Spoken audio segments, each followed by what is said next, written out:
अस्सलाम वालेकुम, welcome to my channel lifestyle with Sehar ज़शान।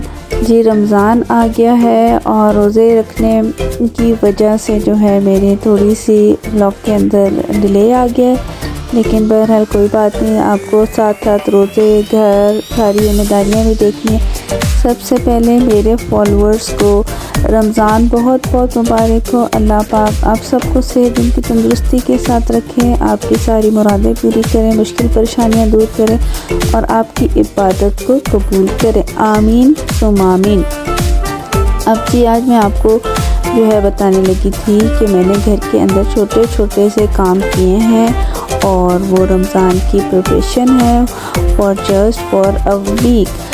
So let's go and check it out what I have done in my kitchen. These are related to a small kitchen hack and to make your life more easy and comfortable.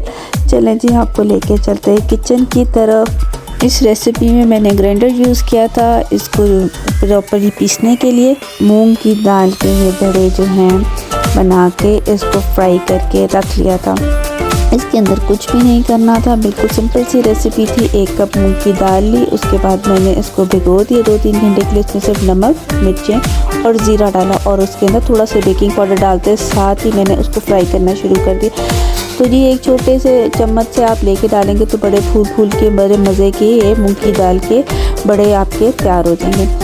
फिर जी मैं आपको इसकी दिखा देती हूँ कि ये फूल के कितने प्यारे से और कितने खूबसूरत से हो गए थे और बड़े सही फ्लफ़ी से बने थे। तो इसके अंदर ही फ़ायदा ये है कि इसके अंदर कोई ऑयल आपको नहीं मिलेगा। आपने सिर्फ बस देखिए ज़रा सा आपने लिया और इस तरह से डाला। और मैंने इसके अंदर बहुत ज़्यादा डीप फ्राई नहीं किया था। ऑयल मैं हमेशा नीट क्लीन रखती हूँ, तो इस वजह से जितने ऑयल की ज़रूरत होती है और जितने में ये मुझे इजीली लगता है कि ये पक के फूल जाएंगे तो मैं उतना ही यूज़ करती हूँ, क्योंकि मैं ऑयल को ना ज़्यादा गर्म करती हूँ और इसको चेंज भी जल्दी करती हूँ। तो जी ये मेरे छोटे छोटे किचन के हैक्स थे जिनको मैंने यूज़ किया। किसी जाली वाले बर्तन में रहने ठंडा करें और अपने फ्रीज़र में रख दें। फ्रीज़र में आप जब इसको रखेंगे तो आपने जब इसको यूज़ करना निकाला और इसको आराम से गर्म पानी के अंदर डालेंगे तो ये जो है थोड़े सॉगी से सही से हो जाएंगे। और जो है ना फिर आप इसको आराम से प्रेस करके आप अपने दही भल्लों में यूज़ कर सकते हैं। और मैंने आज साथ साथ एक और काम भी किया था। मेरे पास कबाब बनाने वाले पड़े थे, तो मैंने कहा चलो जी ये कबाब भी बना के रखूँ, क्योंकि हनान के लंच में भी यूज़ होते हैं। तो सिंपल सी रेसिपी इसकी भी मैंने ट्राई की थी। तो मैंने चिकन का एक बोनलेस पीस ऑलमोस्ट ½ kg का लिया, उसमें 1 कप छोटा सा चने की दाल का भिगो के वो डाल दिया, 1 लहसुन का गट्टा डाला और एक छोटा सा प्याज डाल के प्रेशर कुकर लगा दिया। जब ये सारा अच्छे तरीके से गल गया तो मैंने इसको पीस के और इसके अंदर ये मसाला ऐड करके तो मैंने थोड़े से चॉप किए हुए प्याज डाल के अपने इतने सारे माशाल्लाह से कबाब बना लिए। ये सेव हो गए। ये हनान के लंच के लिए भी यूज़ हो सकते हैं, आपकी सहरी में भी यूज़ कर सकते हैं। तो मतलब आपको अगर कुछ नहीं भी बनाना तो आपके पास ये फ्रीज़र के अंदर पड़े होने चाहिए, ताकि आपने जब यूज़ करने हो आप इजीली इसे यूज़ कर सकें। तो जी ये थी मेरी छोटी सी प्रिपरेशन। और ऑरेंजेस बहुत सारे घर के अंदर आ गए थे। अब क्योंकि आप इसको ज़्यादातर बाहर रख भी नहीं सकते, अब इसका भी मैं कुछ सोच रही हूँ कि कोई ऑरेंज ड्रिंक या कोई कुछ इसको भी यूज़ में लाऊँ ना। तो बहरहाल ये मेरी जो थी अपनी छोटी छोटी सी प्री वर्क्स थे। और एक और मैं आपको हैक अपना बताती हूँ कि मैं अगर लहसुन और अदरक, पुदीना, धनिया, हरी मिर्चों को ग्राइंड करके, क्योंकि वो ज़्यादा मकदार में कर लेती हूँ, तो ये मैं आई क्यूब में इसको फ्रीज़ कर लेती हूँ। जब मुझे ज़रूरत होती है तो एक मैं क्यूब या 2 क्यूब जो रिक्वायर्ड होते हैं वो लिया और उसको जो है थोड़ी देर बाहर रखा। उसके बाद उसमें आप दही ऐड करें तो आपको पकौड़ों के साथ ये वाली दही भी तैयार हो। देखिए ये दही फुल्कियाँ मैंने नेक्स्ट डे बनाई थी, तो उसका छोटा सा मैंने क्लिप डाला इसके अंदर। फुल्कियों को जिस तरह से आप करते हैं इस तरह से आप अपने भल्लों को भी इस तरह से यूज़ कर सकते हैं। और जी वही मैंने नेक्स्ट डे ही निकाल के एक उसको यूज़ की थी क्यूब को, और मेरे दही के अंदर मिक्स करने के बाद मेरी धनिया पुदीने वाली चटनी ईज़िली जल्दी से प्रिपेयर हो जाती है। क्योंकि डेली आपको पता है सारे काम करना आसान नहीं होता, और एक इंसान क्योंकि हेल्पर हो तो और बात है, मुझे तो अकेले ही करना पड़ता है। तो इस वजह से मैं सारे अपने काम इस तरह से छोटे छोटे करके रख लेती हूँ। आज मैंने रास्ते में जाते हुए बड़ी इंटरेस्टिंग सी सोशल मीडिया पे एक वीडियो देखी थी which is very real to our life and it is very realistic and we need to focus on this point in order to give our kids a brighter future and of course अपनी country के लिए भी बहुत ज़रूरी है। तो जी मुझे बहुत ज़्यादा रियलिस्टिक लगी, so we need to think about it. चलें आए मैं आपको वो वीडियो दिखाती हूँ। बहादुर साहिब 4000 सीसी लग्जरी गाड़ी में बैठकर आते हैं। उनकी गाड़ी पर मकरूज मुल्क का सब्ज झंडा लहरा रहा होता है। टैंकी में 50 से 100 लीटर मुफ्त का पेट्रोल होता है। वो कुर्सी पर विराजमान होकर अपने ऑफिस में बैठकर सारे कैमरे आगे लगाकर 275 रुपए फी लीटर की बदखबरी ये कहकर सुनाता है कि मजीद इजाफे के लिए तैयार रहें क्योंकि मुल्क को बचाना है।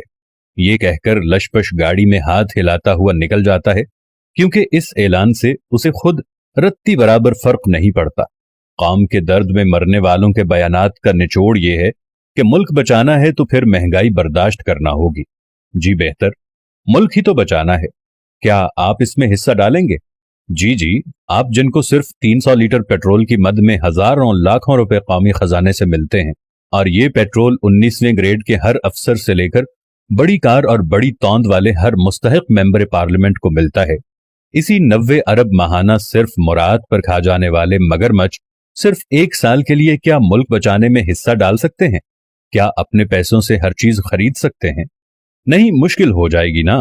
मुफ्त बिजली, मुफ्त पेट्रोल, सब्सिडी और टैक्स फ्री अय्याशी, मगर वीआईपी इलाज, एयर कंडीशन घर, एयर कंडीशन ऑफिस, मुफ्त तालीम, पूरी दुनिया के मुफ्त चक्कर, ये सब न रहा तो ये मुस्तहिक अशराफिया तो मर जाएंगे। लेकिन हर बार रोते हुए कहते हैं मुल्क दिवालिया हो रहा है। इस दिवालियापन में किसी एक लीडर ने कभी अपनी मुराद वापस करने का ऐलान किया है आज तक? किसी एक बंदे ने 90 अरब रुपए की माहाना अय्याशी बंद करने का नाम लिया क्या? आप कोई सियासी हो, कोई जर्नैल हो, कोई जज हो, कोई आम अफसर हो, कभी किसी एक ने अपनी और नस्ली शहजादों की शाहाना मुराद का नोटिस लिया? नहीं ना। तो मुनाफिकों, फिर रोना किस बात का है?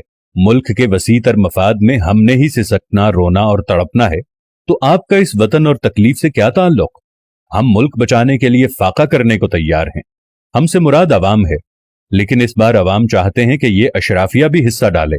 ये मुल्क सिर्फ हमारा नहीं है, ये मुल्क सिर्फ गरीब अवाम का नहीं, ये मुल्क सिर्फ सियासतदानों का नहीं, ये मुल्क सिर्फ जजों जर्नैलों का नहीं, ये मुल्क सिर्फ ब्यूरोक्रेट्स का नहीं। अगर ये मुल्क किसी एक का नहीं तो हिस्सा डालने के लिए हर वक्त सिर्फ गरीब ही को क्यों आजमाया जाता है?